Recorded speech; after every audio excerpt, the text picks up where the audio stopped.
Hello, everyone, and welcome back to the Recovery After Stroke podcast. Before we dive in, a quick thank you to everyone who's left a comment, reviewed the show, supported on Patreon, clicked the YouTube super thanks, or even just let the ads play. You're helping more than you know. You're helping this podcast reach someone who might feel completely alone in their stroke recovery. Someone who, like today's guest, once did and was found lying on the floor wondering why they couldn't move and had no idea what was coming next. Today's conversation is raw, real, and full of unexpected twists. My guest was living a high-performing life, active, ambitious, and on the rise when everything changed in an instant. If you've ever thought this shouldn't be happening to me, or if you've struggled with recovery when the world expects you to bounce back fast, this episode is for you. Let's dive in. Larissa Kogan, welcome to the podcast. Thank you. Tell me a little bit about what life was like for you before stroke. So before stroke, I was working very hard. I also was training, doing like CrossFit training, and some competitions, and then as well as that, I used to see my friends a lot and go out when I wasn't working or training. What kind of work did you do? I was a digital producer, so I worked for a super fund, and so I basically managed the website and communications through the website as well. Uh-huh. So what were you focused on? What was your big focus during that time? Was it work? Was it physical fitness? Was it getting out and about? What were your main? It was all three, because I was really looking to continue working hard, but to ultimately proceed in my career and get a better job. As well as that, I loved training, and I loved the CrossFit competitions that I participated in as well, which was generally other gyms competing against our gym, or we would go to a venue where there were people from all different gyms and would all come together, and we'd be given a workout and we're competing against each other. And if I wasn't doing that, I loved going out with my friends as well. So you would have had your fitness or your health and well-being at a pretty high level. You would have considered yourself Absolutely. really healthy. Yeah, absolutely. I knew from getting like body scans and things like that I had like quite low body fat, and I was very fit. Mm.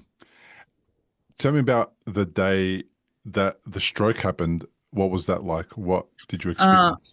yeah, like I was getting up about 5 o'clock as usual to go to the gym before work, and so that was around 5 o'clock. The last thing I remember is standing up and looking at, I guess, what clothes I was going to wear, and the next thing I knew, I was face down on the carpet, and by that stage it was like well into the morning, and but it didn't feel strange to me that I was lying face down, and I looked around and I could see on my left-hand side that my phone was very close by on the ground. And so I picked it up to call my colleague, to let him know I wouldn't be in the office that day. I knew I wasn't going to be in the office, but it didn't feel strange to me that I was lying on one side. My right side wasn't moving at all, but that also didn't seem strange. I never felt pain or anything like that. And so I called my colleague and I said, "Oh, look, I won't be in today, but I'll see you at work tomorrow."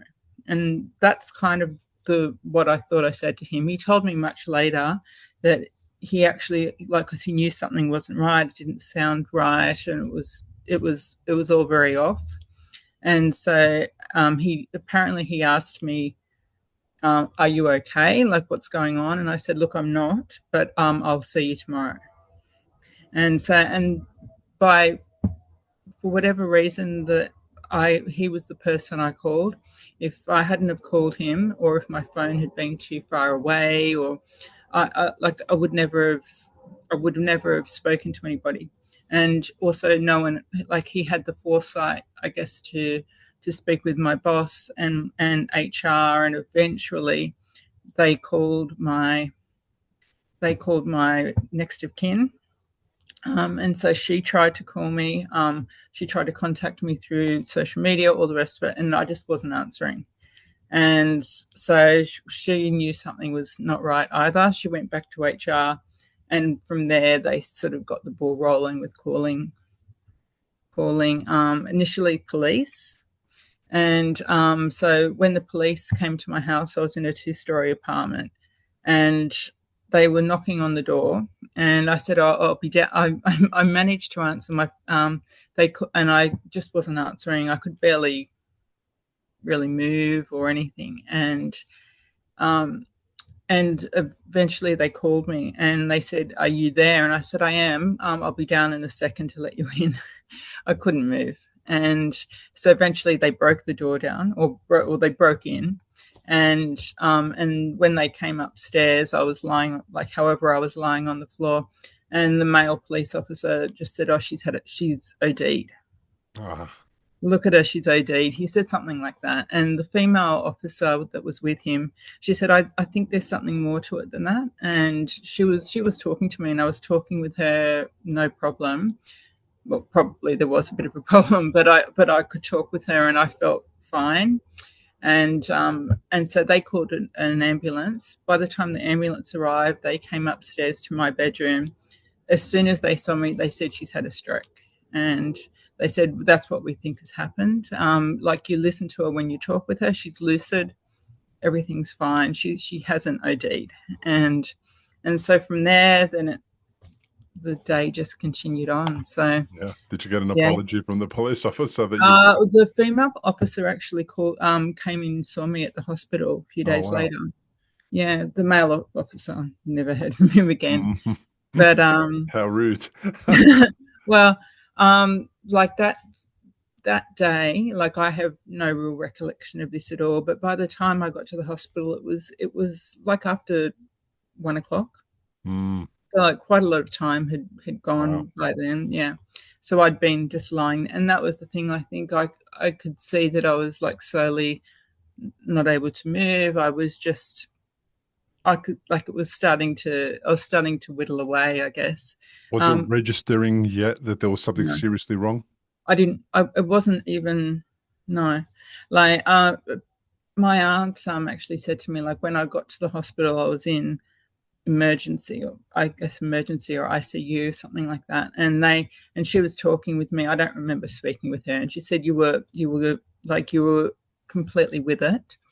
And, so it's when I got to the hospital, they initially kind of assessed me. I think I was in ICU. And then from there, they took me to another hospital, which had a specific stroke ward.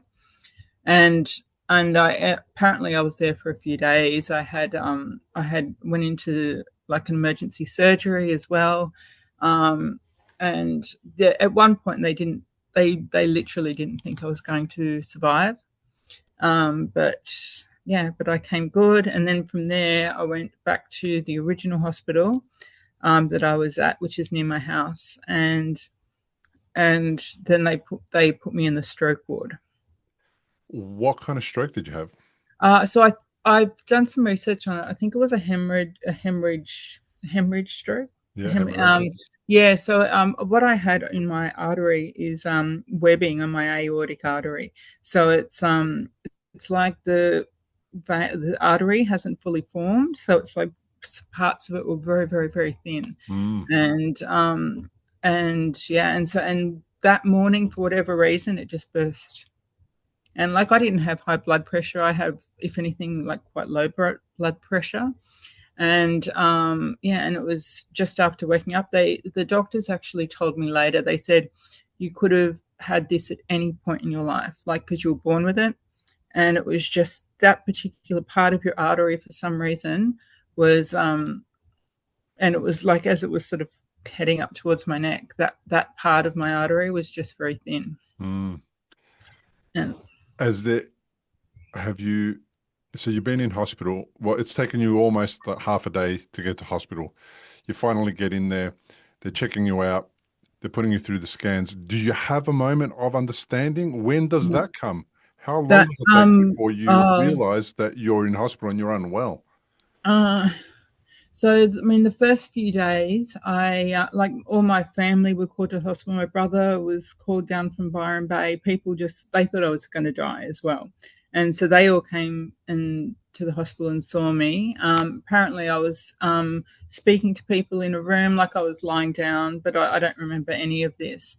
But from that hospital back to the one near my house, I kind of came to um, in that when I sort of came to, I guess, woke up from the surgery and all the rest of it, I was just lying in this hospital bed and I just didn't really know what was going on. And so this was like a few days later now, and I think my aunt was, and actually everyone in my family was amazing. They came and saw me every single day, but they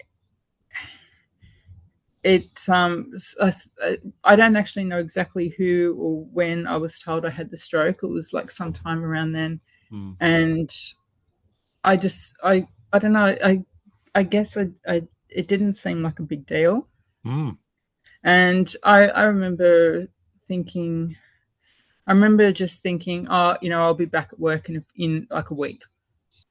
Let's pause for a moment. We're about 10 minutes in. By now, you've heard a glimpse of how Larissa's life flipped upside down. And one moment, everything's normal. The next, you're unable to speak clearly, unable to move, and people around you don't even realize what's going wrong. If you've lived through that kind of confusion where your body says one thing and your mind says another, you're not alone. And if you're still trying to make sense of what's happening to you or wondering how to rebuild when you're running on empty, I see you. If this part of the story resonates, leave a comment on YouTube. What part of this recovery has felt the most invisible or misunderstood for you? Thanks to everyone helping this podcast stay alive. Super thanks on YouTube, book purchases, our Patreon members. You're the reason I keep doing this. Now, let's get back to the conversation with Larissa, because what came next was not what anyone expected. It's nothing. Mm. And I was in this this stroke ward, I guess, and I was like on my bed. I couldn't move. Couldn't move my right hand side, and I was right handed. So yeah, it was. I remember one night I thought I need to get up and go to the bathroom, and I thought I'll just get out of bed and I'll get there. And I just fell straight over. I ripped my leg open on, like, there was something sharp. And so this was about 3 o'clock in the morning, and I couldn't even feel it. Like, it was just, and so then I had to go into like another sort of round of surgeries to get everything stitched up. Wow. Yeah, so there was a few things like that happened, and that I suppose was when I was starting to think, oh my God, like I can't move, and the doctors at that stage couldn't tell me if it was going to get any better. They just didn't know. Mm. I ended up living in the hospital because I went from the specific stroke ward to just living in another part of the hospital for about 3 months. Rehabilitation type ward? Yeah, like rehabilitation, but I actually stayed in the hospital, and there was a range of different types of people there. So most of them were elderly, and because it was a palliative care ward there. But then in the particular room where I was, the people were changing all the time. There were some very old people. There was like homeless people, things like that. And I was sort of just in there with everyone. Yeah, right. And So when you realize that you can't walk and you fall out of your bed and then you injure yourself, is there a like WTF moment? Like, it was, I just, at that stage, I was just still really positive that everything would be fine. And it took about a month to really think, oh shit, like, this is not just you won't just get over this and get back to life. But even when I sort of got back home, by that stage I was I was like walking with a cane, and but like I still had to go up and down. Like my apartment was on 2 floors, but then as well as that, there was 3 floors you had to walk up to get to my apartment. Wow. So I had to sort of manage all of that when I couldn't really move my right hand side. You know, the kind of thinking that you'll be okay in a month or in a week, was that just because you were stroke affected, your brain wasn't working I properly, think, or yeah, I also mean, maybe because you didn't know anything about stroke beforehand?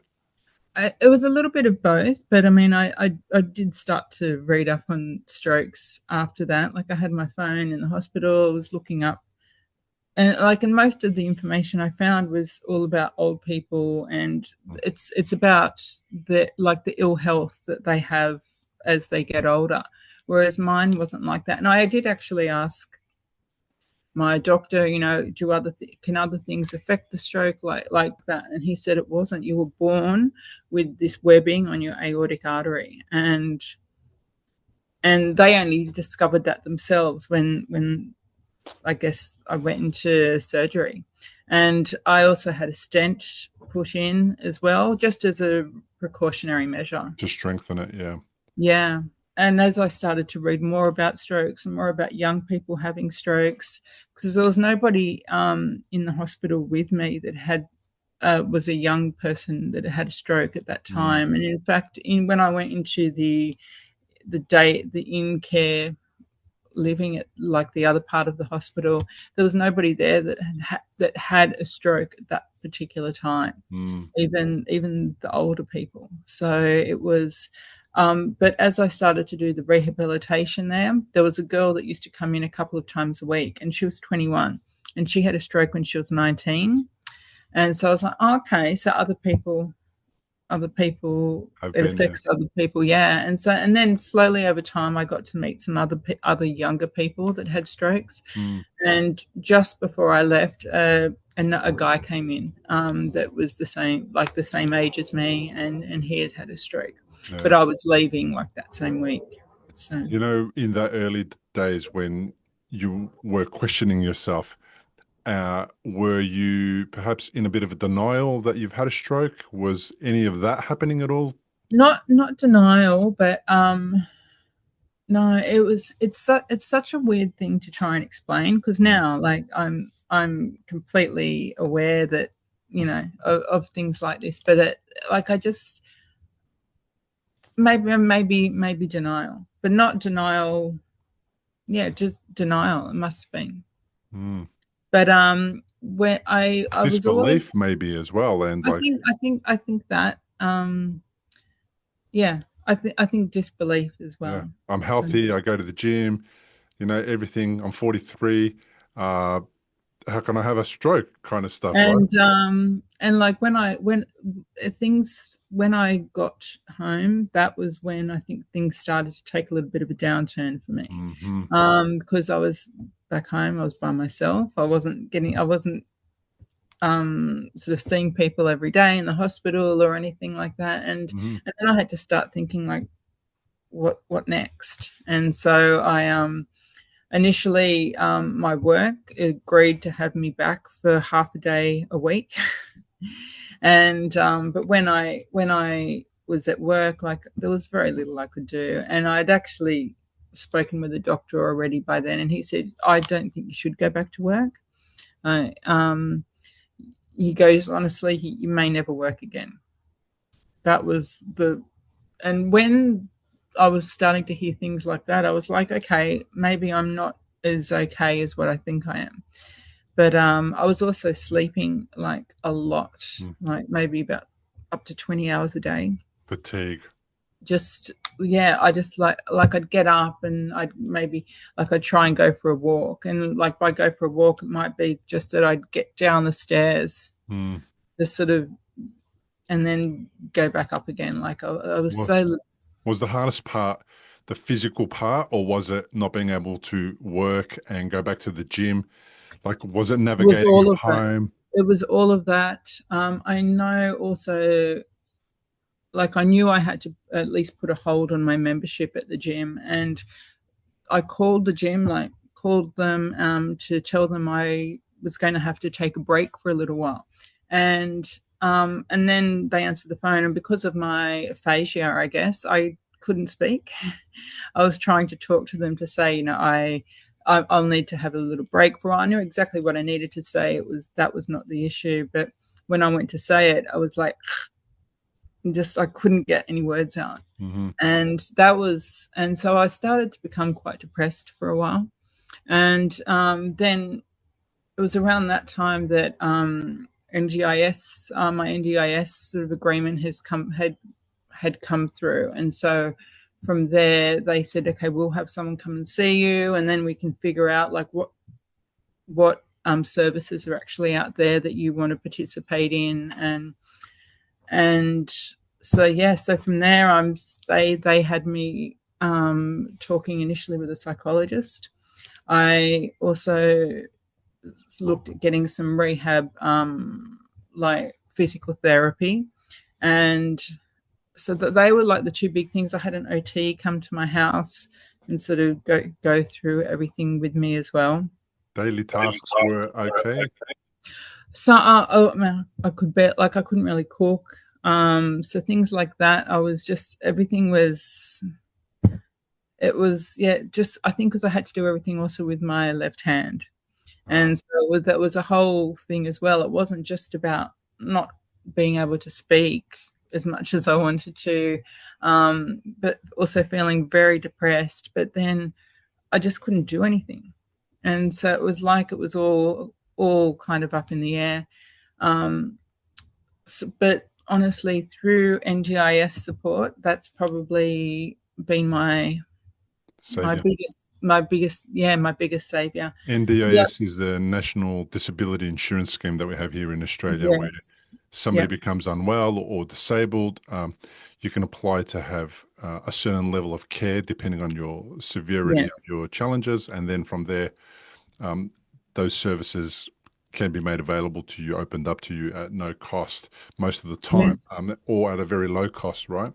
Yes, that's right. And I do understand in some other countries, they don't necessarily have that support. And even in Australia, I think you have to have, it's really beneficial to have someone advocate for you when you're getting, when they're working out what NDIS support to give you.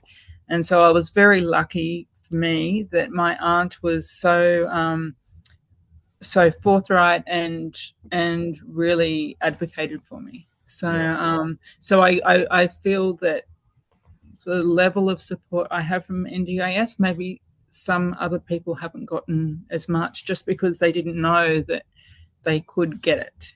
Navigating the system is always hard, and government departments and all that stuff's impossible, especially when you've had a stroke, right? Oh yeah, because I knew exactly what I needed to say and do, but then when I was actually okay, now speak, and I could barely speak. Is your aunt your biggest fan? Or are there some other people that have also come to the rescue?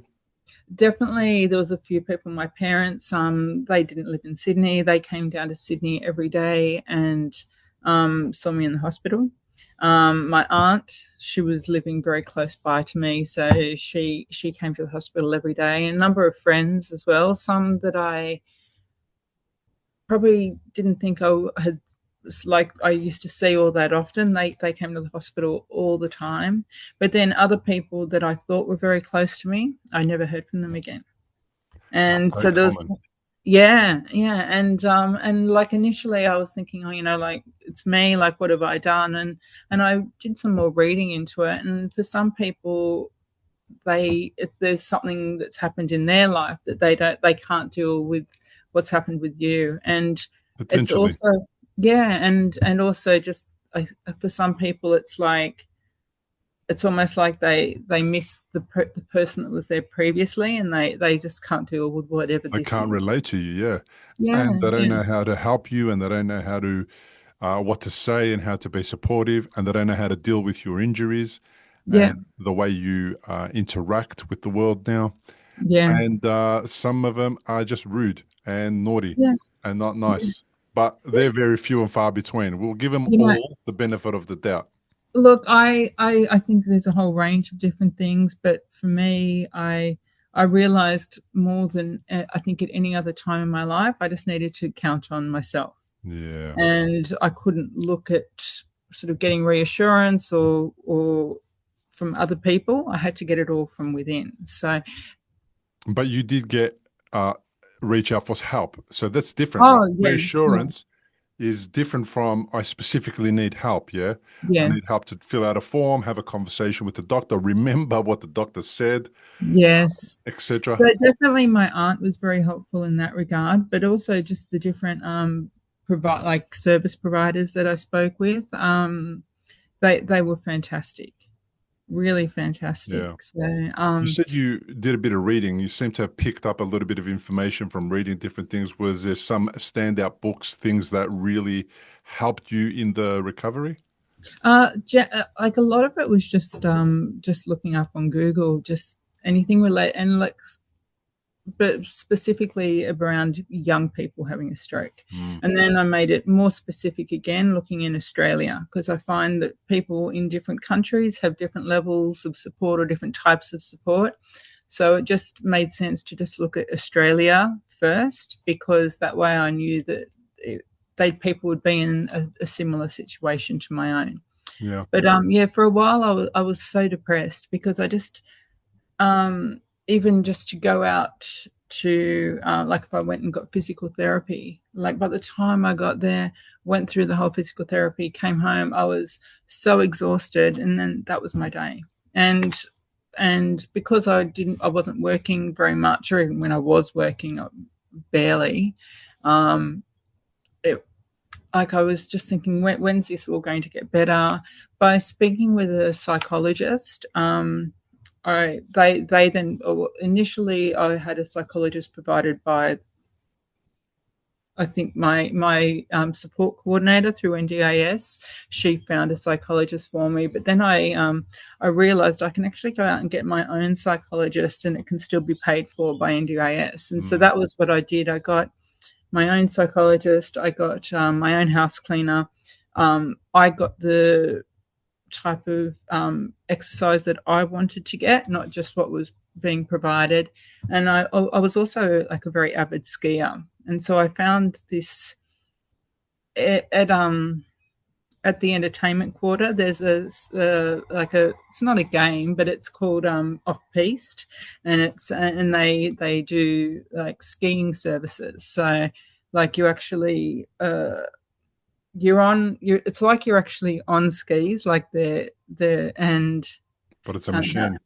yeah. So sorry, I'll say it better. I think it's yeah, it's a machine, but you're actually looking at a ski resort, and you're going down the mountain, but Uh, you just and you're on these skis, and so it sort of feels like a ski. It's a ski it's simulator. like a virtual ski simulator. Yeah, You're on the and so mountain, you're holding on to the things, you're yeah, standing in a certain way, you're moving your body, and and you're helping navigate down the path.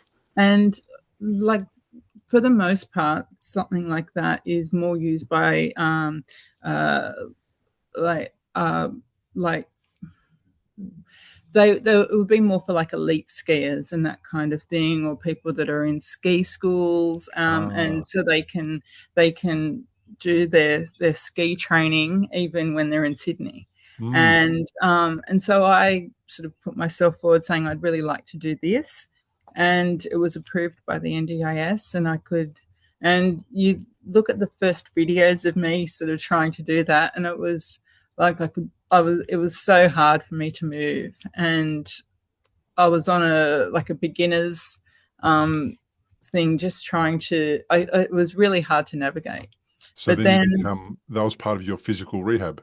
yeah, yeah. And I went every Sunday, and by the end I was on the the proper sort of level, not just Yeah, more a advanced beginner's level. one. Yeah, and it was I loved it, and I was doing the races and all sorts of things, and it was fantastic. Yeah. So And I remember being in physical rehab 3 times a week after I got home from hospital.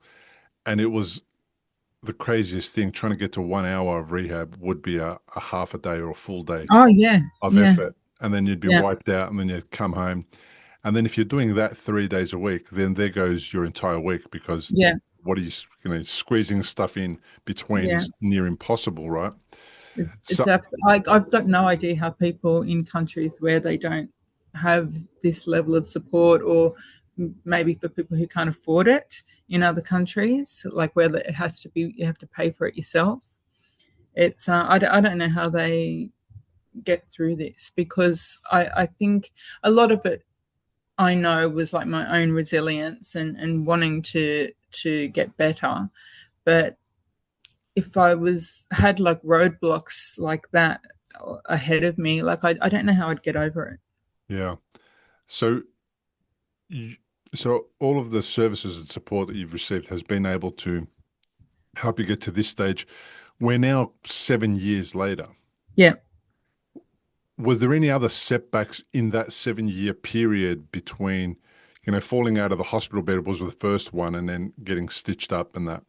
Did you have any other down moments where things were kind of going okay and then you had a sort of a setback? Yeah, definitely. Like, I remember this is when I still lived in my two-story apartment. Some friends invited me out for like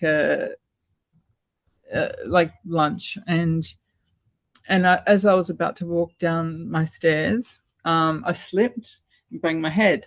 And Wow. I thought, oh, that's fine. I can just get up. And I went down. I got a cab, and then when I was at the restaurant with my friends, I said I felt like my head might have been bleeding. And my friend looked and she goes, "Oh my god!" Like she goes, "I think you're going to need to go and get this stitched up." Like I didn't realize that it was that bad. Um, so that was probably a really big one. I fell over quite a lot, Mm. and that for me was just really embarrassing. In And public, yeah, yeah. So like, because people come I to your help. yeah, like they'd come over and they say, "You okay?" And I said, "I'm fine. Just leave me alone. I just want to get up and move."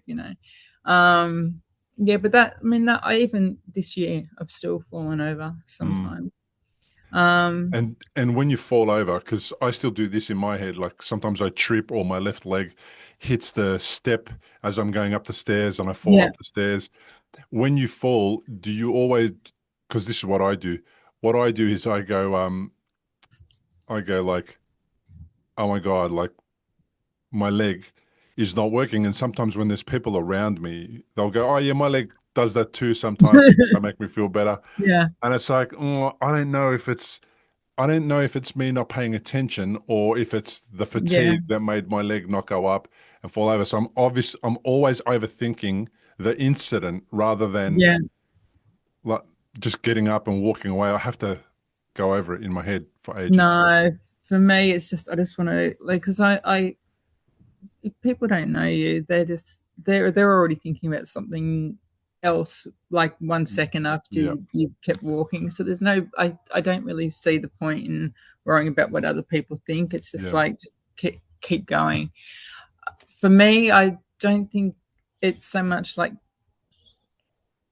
fatigue or whatever. It's just my leg just doesn't always necessarily move as much as what I want it to. Mm, Like for these days, my rehab, I say rehab, it's like I see a personal trainer 3 times a week. hmm And I have a dog now, so me and my dog go to see the personal trainer together, and and we do stuff like running. So there's like a lot of running, a lot of weights, and when I when I was first home after having a stroke, I I actually forgot how to run. Like I knew what it was. Like if I saw someone running, and be like, that is running. But if you asked me to do that, I I was like, do I do it like this or how does it work? Like I couldn't figure it out. And so I definitely went through a stage where I just felt really stupid. Even though like I know I'm not stupid, I felt stupid. You're hard on yourself. Yeah, very much. Even though Very you've much. had a stroke and you know that your brain's been damaged and you've went through all Yeah. this stuff. Absolutely, because I just wanted to sort of keep going and just get over Mm, it. yeah. And like these days, it's pretty good. Like I'm working full time. I'm as a There's more digital producer. acceptance. Yeah, but I'm also working here. I'm also working for a company that is so when I started with the company, I didn't tell anybody about strokes or anything like that. And I was looking on their intranet, and different things came through, like on the feed of the intranet, and they have. I realized they had this thing in my company called collectives, and so they had like the LGBTI collective, different collectives, and they also had one called the Disability Collective. And so I sort of looked at it and I was like, oh my God, like people with different disabilities are part of this collective, and most of the people I think had more like ADHD kind of things, like neurodiverse. But I thought, stuff this, I'm going to do it, and I'm real and I'm so glad I did. Like after I joined this collective, they did a little piece on me, and they just said, oh, this was her situation, but this is where she is now. And people who I've never met or whatever, they everyone was just saying, oh my God, this is so amazing. And I realized that this could actually be a positive thing. So yeah, Wow. and How so long did it that's sort take you to realize it? of 5 6 years. Yeah, that's fair Yeah, enough. Look, it takes yeah, ages for some people to get to that stage yeah, and to reach out to other people, to compare notes, to ask questions, to, yes, find out where they're at. And I remember being in a similar situation, but I couldn't find people that were like mm, that. And I worked for myself, so there was no yeah, support services or groups at work or anywhere else. So that's why yeah, the podcast exists, because I yeah, needed to create something so that I could have more connection with people who have been through what I've been through. My yeah, wife doesn't get it. I don't want her to really get it yeah, because there's only one way for her to get it, and we don't want to go down that path. yeah, yeah, Um, so, and this intranet was kind of, it seems like it's changed what you thought about what other people think about people who have had a stroke, as in yes. they Well, were it's also accepting. it's more about me helping other people realize that there's more to it. So that's one of the reasons, like with the Stroke Foundation, I was doing a little bit of fundraising. Hmm. Um, but I see this as a real chance for me to maybe speak up and hopefully get the ball rolling for other people as well. Even with work, after I had that story posted about me at work. A guy from our Melbourne office, he contacted me just over email, and he said, "I'm so glad that you've done this." He goes, "Like I'm not part of the stroke or the disability collective at work, but he goes, I had a stroke when I was 19, and nobody here knows." And Wow.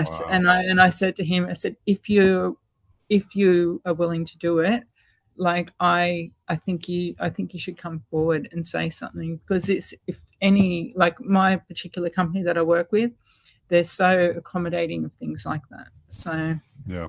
I mean, if yeah, they're a big organization and they've got thousands of people, 1 in 4 people potentially within their organization may experience a stroke in their lifetime. So absolutely. they'll have stroke survivors already working there. Plus, they will have people who haven't had a stroke who are working there who will have a stroke. Yeah, So absolutely. it's important for corporations or big organizations to get behind people uh, in every version of health or Yeah, ill health, right? Because yeah, people have had heart attacks and cancer and whatever.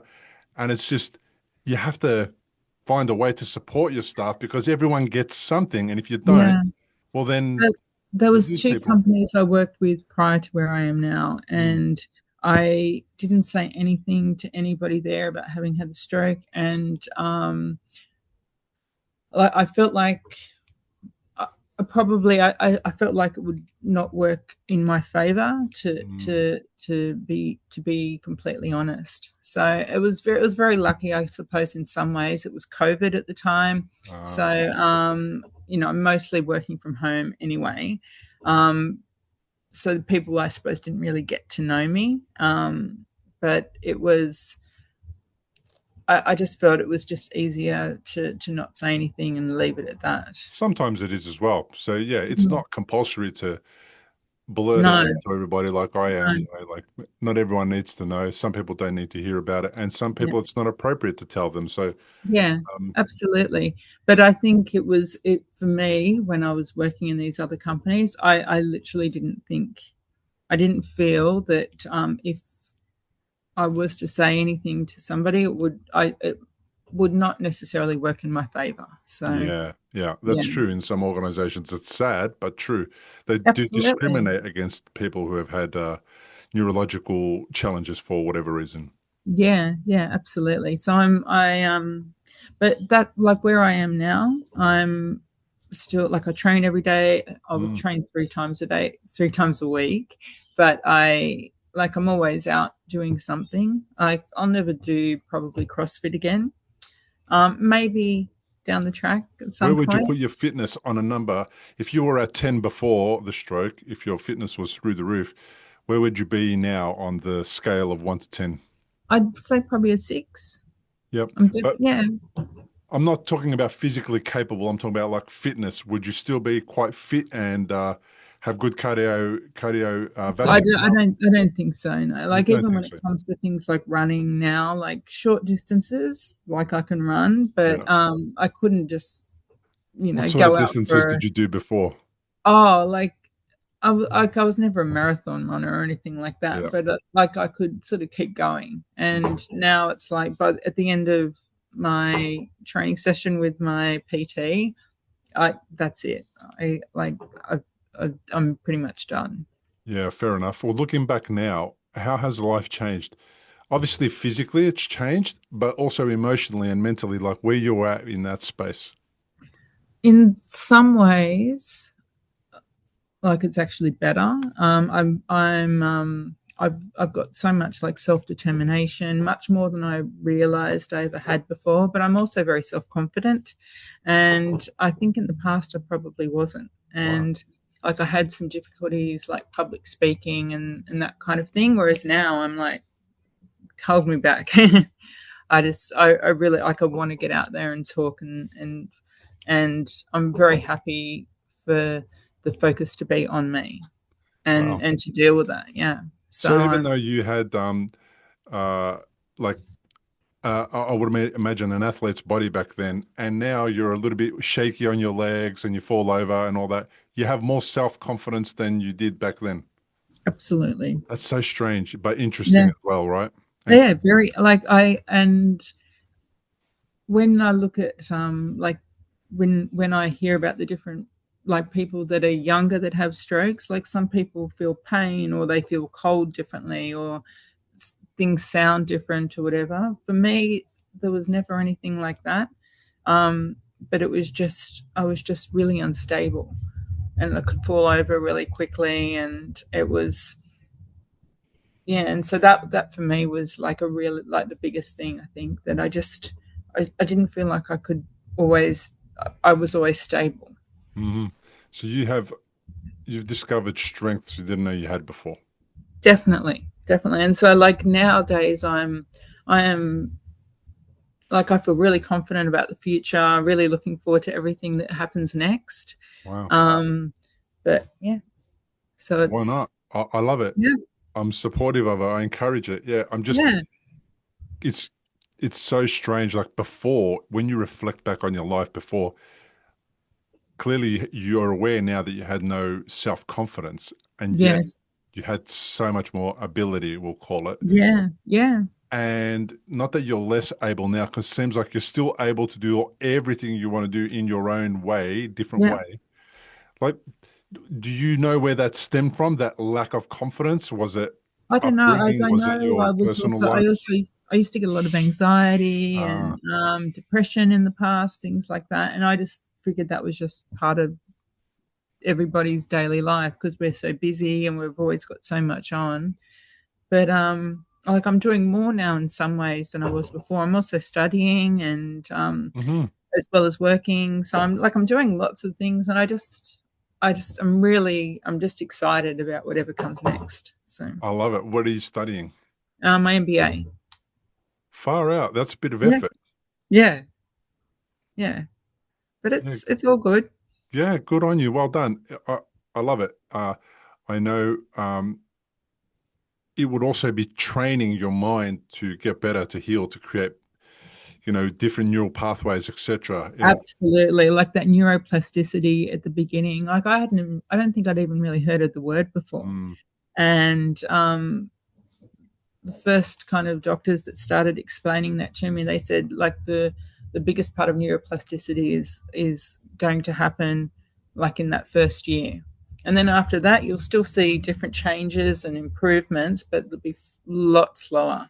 mm. But and it was so true. Like I noticed every time my aunt called, like every day, I had a new thing to tell her, a new thing that I had relearnt that I couldn't do before, or my finger moved more than what it used to, or something was every day there was something really big happening for me. So So you yeah, see the stroke as something that's kind of shaped you in a really meaningful way. yes, 100%. Yeah, That's so good. It and took a like I while to get there, right? Six or yeah, 7 years, but you're there, yeah, and that's a massive lesson by the sound of it. yeah, it was, and I think as well maybe the person I was prior to the stroke was not I wasn't as nice. Um, To yourself and others. Both. Yeah. Yeah.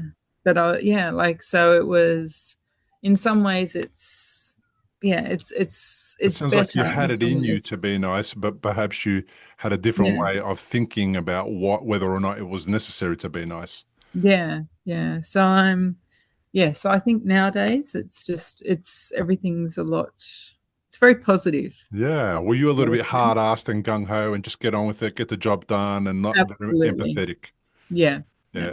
I think many people are like that. I've been like that. I mean, I Yeah. was go, go, go. I didn't really pay attention to people's problems, or Yeah. especially Yeah. at work, because like, you know what, we're at work. Leave your problems at home. Don't bring them here. Yeah. I don't want to know about it. There was a Yeah. lot of that. Whereas now, we tend not to take our problems to work, but we have got permission to go having a shit day, or something bad happened at home, or this Yeah. person.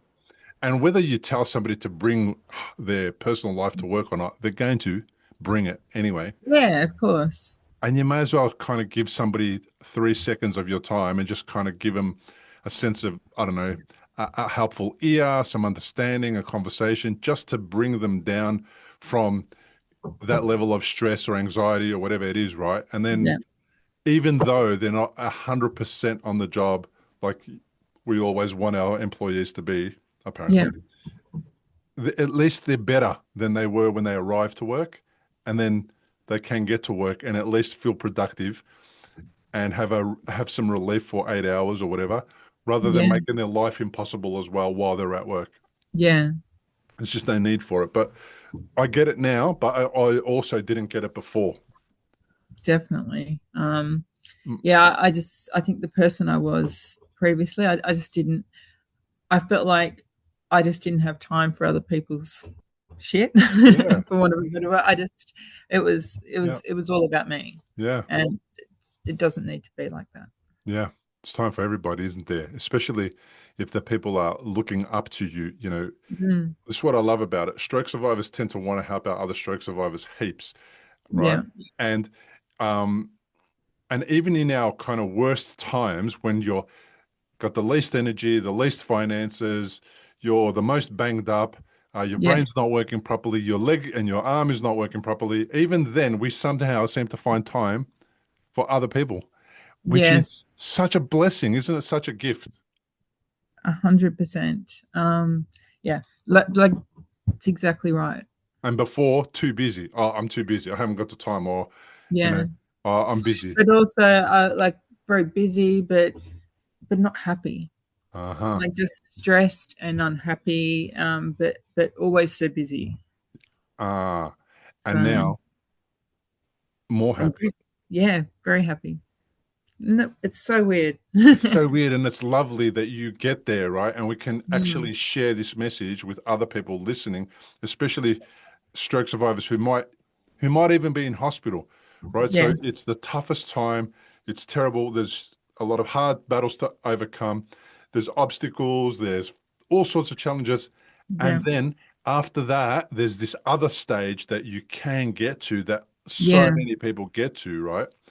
And Yeah. it's this time here where we're talking about it and we're on a podcast and we're about giving hope and inspiration um, and just sending a positive vibe, to the rest of the stroke community out there. Yeah, absolutely. Like that's I guess for me one of the reasons I really want to be an advocate for other people going Mm, forward as well, because there's so many different types of strokes and stroke survivors. Like what is like kind of good for me, it maybe is unacceptable for somebody else, or maybe what I maybe I'm more I'm yeah, so maybe what I can do is maybe more than what someone else can do, but mm.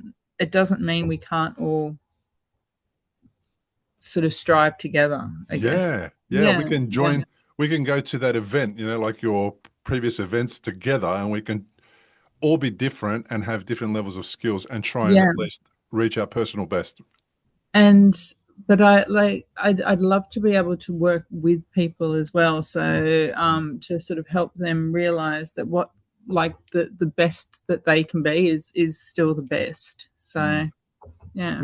With all of the stuff you've been through, your new kind of understanding about yourself, your personal belief in yourself has shifted. Mm. Your counseling, with all of those positive things that have happened together, is your anxiety at a different stage now? Has it Oh, there settled? isn't any. There's none. Like even with things like I could die tomorrow. So what? We I could. we all I could. won't. Hopefully, I we both won't. won't, but we all Yeah, could. Absolutely. yeah. I love Whereas, that. like, if you'd told me something like that back in the day, like, I'd be like, oh my God, I could. Oh, that's terrible. And, like, yeah. And I see people even, like friends of mine, even, they're like, oh, you shouldn't joke about things like that. I was like, if you don't joke about them, like, what's the point? We're almost there once, right? So Yeah, yeah. And so it's not scary. Like, I hear you. I share that sentiment, right? yeah, I know that a lot. I speak about it a fair bit, and I try to not freak people out about it, but I'm yeah, very comfortable in saying, well, I might not be here tomorrow, guys. Like, don't worry about it. yeah, absolutely, Yeah. absolutely. But yeah, I think It's powerful. yeah, but I think anybody who has maybe had that like near death kind of like you feel like that Mm, because what can't be it can't be as bad as that again. yeah, I Yeah, hear you. I think what makes it worse is if you have an experience like that, that's bad enough. But then if you've got an anxious mind about it as well, that yeah, does can make like a terrible situation even yeah, more worse, right?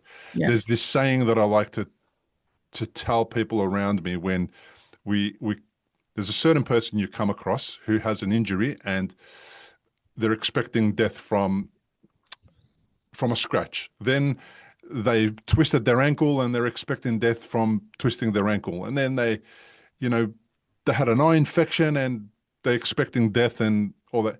And it's like some people die 1,000 deaths. yeah, Some yeah, people die once.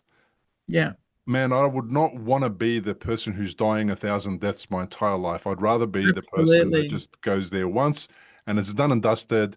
Even if Yes, it's a long, drawn out, tough battle with whatever. Like yeah, just once. I'm not doing this whole forever. Oh my gosh. Like, I had a brain scan yesterday, another one, because it's been since 2016 since I had my last one. yeah, Sorry, I've had one before that as well, after that as well. And I've been getting massive headaches lately, and I don't know why. And they're just the most crazy headaches. I've never had such bad headaches in my entire life. And of yeah, course, with my history, like yeah. there might just be migraines, but why, So why risk it? what kind of stroke did you have? I had a hemorrhagic stroke as well. I had a blood Yeah, vessel as well that I was born with that yeah, bled, and the same thing. I had 3 bleeds before I ended up having brain surgery to remove the faulty blood yeah, vessel. yeah, And then I've been through. learning how to walk again and using my left Yeah. side again and all that type of stuff as well. And then these headaches, now that they just come out of nowhere, I'm not thinking, oh my God, could this be? What I'm doing is going, let me find out if it is so we Yeah. can get onto it. It's a Yes. very different Yeah. exploration session. I'm not doing it because I'm stressing about it. I'm doing it to be proactive about it. Yeah. Yeah. And I'm waiting for the results, but I'm not thinking about, oh my God, what are the results going to be on Thursday? Yeah. Whatever they are, they are. Yeah. I have no control in that. All I know, what I have control in is not burying my head in the sand and making a Yes. decision to say, I'm going to go and get checked out and we'll Yeah. deal with whatever comes. What else can I do? Absolutely. Yeah. That it's And the I don't smartest think thing. it's going to be my last podcast episode, but it might. I don't know. What? Who knows? Um, so, look, I really appreciate you reaching out and sharing your story. I love Mm. your journey, and I look forward to kind of hearing how it's going in 3 and 4 years from now. I think Yeah. that'll be Yeah. an amazing thing to follow and witness. And I just wanted to ask you uh, if there are people listening now, what would you say to them? People who had just started their stroke journey, or even the ones that are not moved along perhaps as much as you have, even though they've been on their journey for a little while. Like, Um, what do you want to share with them? but don't give up. Like you have to look on the bright side, and yeah, I mean, if you don't feel that you've got the maybe the will to do that at the moment, if to start off with, do something like see a doctor, maybe go on medication, something like that. But always look forward at like know that you can be better Mm. than what you currently are. I feel like what you're saying is people should look for solutions to their problems rather than focus on their problems. Yeah, absolutely. And like, I mean, the thing is, when I first had my stroke, I was like, once I was home, I was definitely feeling very down, didn't really know how. I knew what I wanted to do, but I just didn't feel like I could physically do it. And yeah, that's just what you have to do. You have to just keep going. I And love it it. does improve. I love it. Larissa, thank you so much for joining me on the Thank podcast. you. Thank you. I really enjoyed it. What happens when everything you've built, your work, your health, your identity disappears overnight? That's the story we heard today. But more than that, it's a story about what you find when everything else falls away. Larissa didn't bounce back right away. She fell, she got stitched up, felt hopeless, and then started to rebuild. Not just her movement, but her confidence, her purpose, her voice. What stood out to you from today's episode? Share it in the comments. Your insights may be exactly what another stroke survivor needs to hear. If you want more support on your own path to recovery, my book, The Unexpected Way That a Stroke Became the Best Thing That Happened, is available at recoveryafterstroke.com/book. You can also hit the super thanks button on YouTube, join the Patreon, and if this episode hit home, please share it. You never know who needs to hear it today. One conversation can be a turning point. And remember, you don't need to have all the answers.